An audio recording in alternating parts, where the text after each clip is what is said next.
శ్రీమాత్రే నమః. హాయ్ అండి, అందరికీ నమస్కారం. హిమా ప్రశాంత్ కుకింగ్ ఛానల్కి మీ అందరికీ స్వాగతం. ఈరోజు మా మొదటి ప్రయత్నంగా కద్దు కక్కీర్ సొరకాయ పాయసం ఎలా తయారు చేసుకొని చూసుకుందామండి. ముందుగా సొరకాయ పొట్టు తీసుకొని తురుముకోవాలి. దాని తర్వాత బాదమ్స్, డ్రై ఫ్రూట్స్ కట్ చేసుకొని రెడీగా పెట్టుకోవాలండి. చిన్న చిన్న ముక్కలు కట్ చేసుకోవాలి, ఎందుకంటే బాగా వేగుతాయి. డైరెక్ట్గా వేస్తే వేగవు కాబట్టి. దాని తర్వాత కాజు, జీడిపప్పు తీసుకోవాలండి. దాని తర్వాత కొంచెము కిస్మిస్ తీసుకోవాలి. ఇవి గార్నిష్ కోసం ముందుగా స్టవ్ ఆన్ చేసుకొని కడాయి పెట్టుకొని కొద్దిగా నెయ్యి వేసుకోవాలండి. ఒక 2-3 స్పూన్లు నెయ్యి వేసుకొని, నెయ్యి అండి, నూనె కాదు అది, కొంచెం వేడి చేసుకున్నాము, చలికాలం కదా. నెయ్యి వేడైన తర్వాత మనం ముందుగా కట్ చేసి పెట్టుకున్న డ్రై ఫ్రూట్స్ అనేటివి, ముందు బాదం, తర్వాత కాజు వేసుకోవాలండి. ఇవి కొద్దిగా వేగిన తర్వాత లాస్ట్కి కిస్మిస్ వేసుకోవాలండి, ఎందుకంటే కిస్మిస్ ముందుగా వేసుకుంటే మాడిపోతాయి కాబట్టి. కొద్దిగా ఎర్రబడ్డాక కొంచెం రెడ్గా అయిన తర్వాత ఇప్పుడు కిస్మిస్ వేసుకుందాము.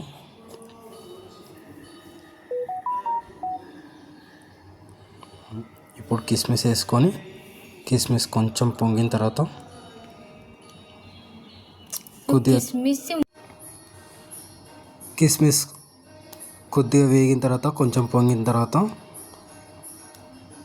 మనం పక్కకు తీసుకున్నాం. తర్వాత మళ్ళీ కొద్దిగా నెయ్యి వేసుకొని మనం తురుము పెట్టుకున్న సొరకాయ తురుము వేసుకోవాలండి. వేసుకున్న తర్వాత మంట మీడియం టు లో ఫ్లేమ్లో పెట్టుకొని మంచిగా వేయించుకోవాలి, కొద్దిగా పచ్చివాసన పోయేదాకా.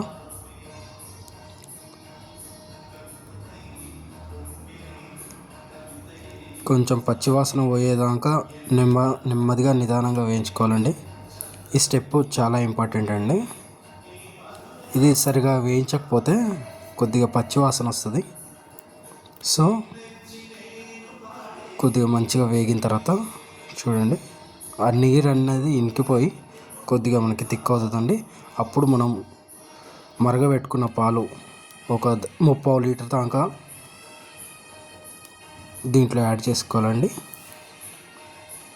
నేను ఒక 3/4 లీటర్ దాకా పాలు వేసుకుంటున్నాను.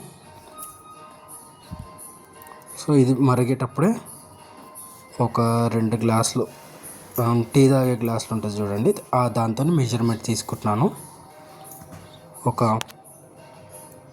2 గ్లాసులు అంతా, ఇక మీకు తీపి సరిపడంత, మీరు ఎంత స్వీట్ తింటారో అంత వేసుకొని కొద్దిగా కలుపుకోవాలి. ఇప్పుడే ఏంటంటే మనము కోవా ఉంటుంది చూడండి, ఆ కోవా వేసుకోవాలండి. నేను ఒక 50 to 100 గ్రామ్స్ వేస్తున్నాను. సో కోవా వేస్తే ఏంటంటే కొంచెం థిక్ పడుతుంది, కొంచెం టేస్ట్ కూడా బాగుంటుంది అన్నమాట.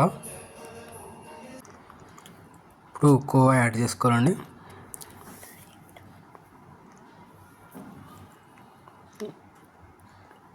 కోవా యాడ్ చేసుకున్న తర్వాత కొద్దిగా కలుపుకొని, ఇప్పుడు ఏంటంటే కండెన్స్ మిల్క్ ఉంటుంది చూడండి, మిల్క్ మేడ్, అది కూడా కొద్దిగా యాడ్ చేసుకోవాలండి. ఫ్లేవర్ అనేది కొంచెం బాగుంటుంది. ఇంకోటి వచ్చేసి ఏంటంటే కొంచెం థిక్గా అవుతుంది అనమాట. సో కొద్దిగా మిల్క్ మేడ్ కూడా యాడ్ చేసుకోండి. యాడ్ చేసుకొని మంట కొంచెం మీడియం ఫ్లేమ్లో పెట్టుకొని బాగా మరగనివ్వండి. ఈ మరిగేటప్పుడే ఏం చేద్దామంటే దీంట్లో కొద్దిగా యాలకుల పొడి యాడ్ చేయాలన్నమాట. సో ఇది 2 పొంగులు రానివ్వండి, మీడియం ఫ్లేమ్ పెట్టుకొని మధ్య మధ్యలో కలుపుకోవాలి. సో ఇప్పుడు ఒక 4 ఇలాచీలు తీసుకోండి. ఇలాచీలు ఏం చేస్తారంటే పొట్టు తీసుకొని ఇలాచీలు నల్లగొట్టుకోండి. నేను అప్పటికప్పుడు చేస్తున్నా కాబట్టి ఇలా చేస్తున్నాను. మీరు కావాలంటే ఎక్కువ క్వాంటిటీలో వేసుకుంటే మిక్సీలో కూడా వేసుకోవచ్చు. సో నేను నలగడానికి కొద్దిగా షుగర్ యాడ్ చేసి దీన్ని పౌడర్ చేస్తున్నా. మీరు కావాలంటే ఎక్కువ క్వాంటిటీలో ఉన్నప్పుడు మీరు మిక్సీలో కూడా వేసుకోవచ్చు.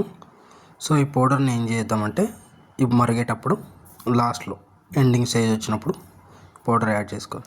ఇంకోటి ఏంటంటే మీరు కలుపుకునేటప్పుడు అటు ఇటు అంచులకు అంటుకుంటూ పోతుంటుంది. సో అది కూడా గీక్తూ కలుపుకోండి. లేదంటే మనం వేసిన మిల్క్ మేడ్ కోవా అని ఉంది చూడండి, ఇప్పుడు సరిగా దింపే ఒక 5 నిమిషాల ముందు డ్రై ఫ్రూట్స్ వేసేసుకోండి. డ్రై ఫ్రూట్స్ వేసి ఒక్క 2 నిమిషాలు మరగనివ్వండి. డ్రై ఫ్రూట్స్ ఏంటంటే 2 నిమిషాలు మరిగితే కొద్దిగా మెత్తబడతాయి. మరీ గట్టిగా ఉన్నా కూడా తినడానికి అంత బాగుంటుంది అనమాట. సో కొద్దిగా మెత్తబడుతుంది అనమాట. ఒక్క 2 నిమిషాలు మరగనిచ్చిన తర్వాత కలిపి దింపేసుకోండి. చూడండి, వేడి మీద కొంచెం పలచగా ఉంటుందండి. చల్లారిన తర్వాత కొంచెం గట్టి పడుతుంది. మీరు ఇది వేడిగా తినొచ్చు, ఫ్రిడ్జ్లో పెట్టుకొని చల్లగా. Thanks for watching. Please support us.